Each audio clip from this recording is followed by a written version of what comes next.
Hello students, hello everyone, welcome to all of you in this channel.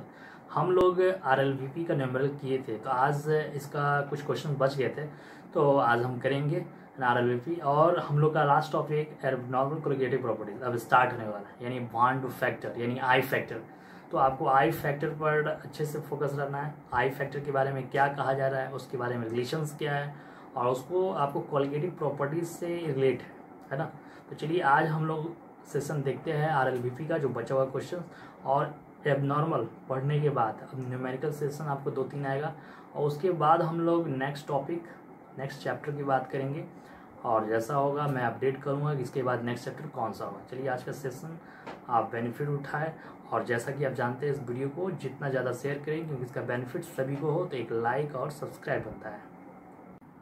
Hello students, हम लोग lowering of pressure का problem कर रहे थे, तो कुछ प्रॉब्लम रह भी गए थे। मैंने आपको ये एचडब्ल्यू में दिए थे, शायद आप बनाने का प्रयास भी किए होंगे। आइए इसको समझ लेते हैं आज क्या कैसे बनाते हैं। और मैंने जैसे जैसे आपको प्रॉब्लम करा रहा हूँ उसको अच्छे से आप लिखिए और प्रैक्टिस करें, और एक्सरसाइज का क्वेश्चन बनाए, बनेगा ही। और अब इसके बाद जो भी प्रॉब्लम होगा आपको मोलैरिटी, मैंने एक आपको डाला भी थे डेंसिटी का मैंने क्वेश्चंस कराए भी थे, है ना, मोलैरिटी का।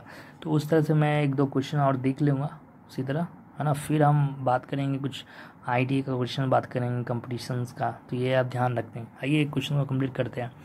N aqueous solution of 2% non-volatile solute exert a pressure of 1.004 bar at normal boiling point of the solvent। मतलब ये 2% आपका मतलब समझ में आ गया होगा कि 2% अगर नॉन वोलाटाइल है तो उसको ब्रेक कैसे करना है। 2 gram of solute in 100 gram of solution, है ना। और ये एक्वस सॉल्यूशंस है, वो जो किसी भी सॉल्यूशन का जो एग्जिट प्रेशर है सॉल्यूशन, तो ये आपको क्या वैल्यू दिया है, पीएस का वैल्यू दिया है। अब यहाँ बोल रहा है what is the molecular mass of solute, solute का मॉलिक्यूलर मास क्या है, सॉल्यूट को किससे रिप्रेजेंट करें, 2 से, यानी यहाँ पर M2 आपको फाइंड करने के लिए कह रहा है। तो अब यहाँ पर कहीं भी आइए हम देखते हैं, रॉल्स लॉ में आप ये लिख लेंगे P0 minus PS by P0, फिर मोल फ्रैक्शन ऑफ सॉल्यूट, तो आप क्या करते हैं, मोल बाई टोटल मोल। और यहाँ जो एक्वस सॉल्यूशन है कंडीशन में बात की है, डाइल्यूशन के केसेस में बात कर लिया है, इसलिए हम यहाँ पर क्या करते हैं, N2 को नेगलेबल कर लेते हैं और N2 को ब्रेक करेंगे क्या, N2। और क्यों कंपेरिजन किए, क्योंकि N1 का वैल्यू बहुत ज़्यादा हो, ऊपर हम नहीं जीरो कर सकते क्योंकि ऊपर कंपेरिजन नहीं कर रहे किसी के साथ। ओके, अब हम बात करेंगे, देखिए यहाँ पर ये कहाँ थे, हाँ N2, तो N2 बाई N1। अब यहाँ पर आपको PS दिया हुआ है ना ये, अब आपको पूछा गया M2 निकालने के लिए, तो देखिए नंबर ऑफ मोल सॉलिड का, तो मास बाई मोलर मास, मास किससे रिप्रेजेंट W2, और सॉल्वेंट का मास बाई, तो हमें तो यहाँ पर आपको 2 ग्राम ऑफ सॉल्यूट या 100 ग्राम ऑफ सॉल्यूशंस, है ना। तो आपको यहाँ सॉल्यूट का तो मास पता है, सॉल्यूशन का मास पता है, फिर सॉल्वेंट का मास तो पता नहीं है। सॉल्वेंट का मास कैसे पता करेंगे, मैंने आपको बार बार बोला कि सॉल्यूट और सॉल्वेंट पर ही डिपेंड है सॉल्यूशन। देखिए यहाँ पर तो सॉल्यूट पता है, सॉल्यूशन पता है, तो सॉल्वेंट नहीं निकल जाएगा। 100 में से 2 करेंगे तो कितना आपको सॉल्वेंट आ जाएगा, 98 ग्राम। 2 ग्राम देखिए यहाँ सॉल्यूट का है, 2 से रिप्रेजेंट करते हैं, लिखने की ज़रूरत नहीं है, अगर लिखना चाहते हैं तो लिख लीजिए, ये है सॉल्यूट। और यहाँ पर जो सॉल्वेंट आया 100 में से 2 करेंगे 98, और वाटर का आप जानते हैं मोलर मास 18 से डिवाइड करेंगे तो वहाँ से। लेकिन अब यहाँ पर जो कौन सॉल्यूट है यहाँ तो दिया नहीं है, तो उसका आपको मोलर मास बताने के लिए बोल रहा है, यानी M2 बोल रहा है। M1 तो पता है 18, तो M2 कैसे निकलेगा, तो हमें इसमें आपको PS पता है, P0 तो पता नहीं है। अब P0 हम कैसे करेंगे, तो यहाँ पर आपको क्या है, P0 जो वाटर है, तो वाटर की कंडीशन में जब भी अगर यहाँ नहीं है, तो आप जानते हैं ना वाटर का जो वेपर फेज कब कन्वर्ट होता है, नॉर्मल 1 ATM, तो P0 आपको यहाँ 1 ATM ले लेंगे।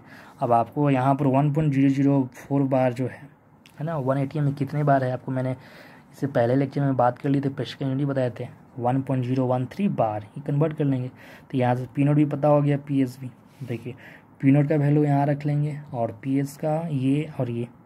अब यहाँ W2 ये पता ही है, और यहाँ पर अब W2 ये M2 क्या हो गया, नीचे हम कर दिए, और ये M1 यहाँ ऊपर आ जाएंगे, मैथमेटिकल है ये नीचे, और ये M1 18 हो जाएगा।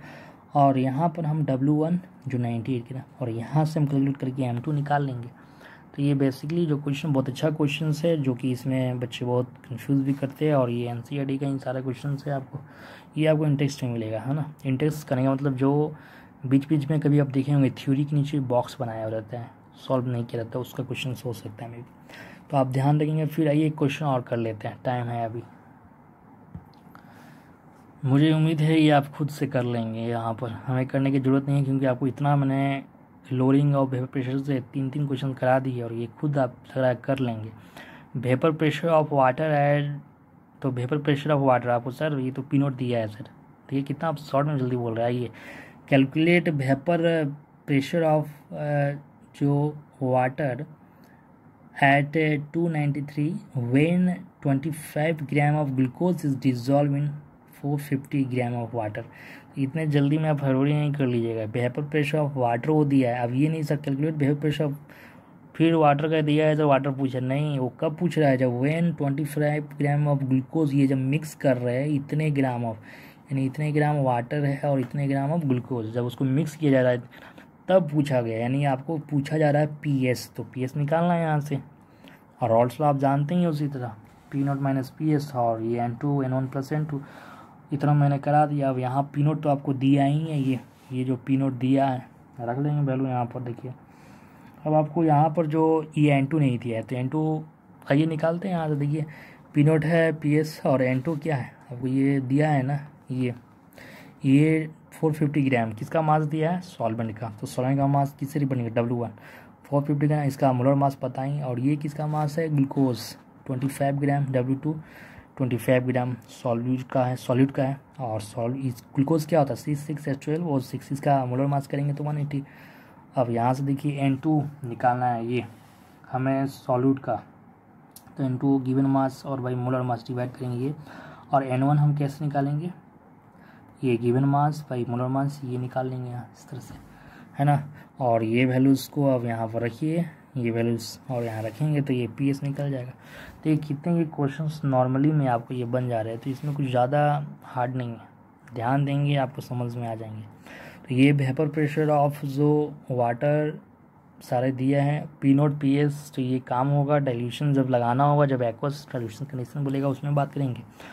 अब इसके बाद हम जो अब बात करेंगे आपको एलिवेशन ऑफ बॉइलिंग पॉइंट, तो उससे मैंने क्वेश्चन आपको करा दी है, उसमें ज़्यादा लॉजिकल नहीं है। इसके बाद मैं आपको दूंगा PPM, तो PPM फिर मोलैरिटी का कुछ अलग कंडीशंस है ना, तो ये सब हम बात करेंगे। तो चलिए नेक्स्ट वीडियो में, और फिर हम लोग का जानते ही हैं जैसा कि थ्योरी में हम लोग 1 2 फैक्टर लास्ट टॉपिक तो पहुँच गया है। आइए फिर हम मिलते हैं नेक्स्ट वीडियो में।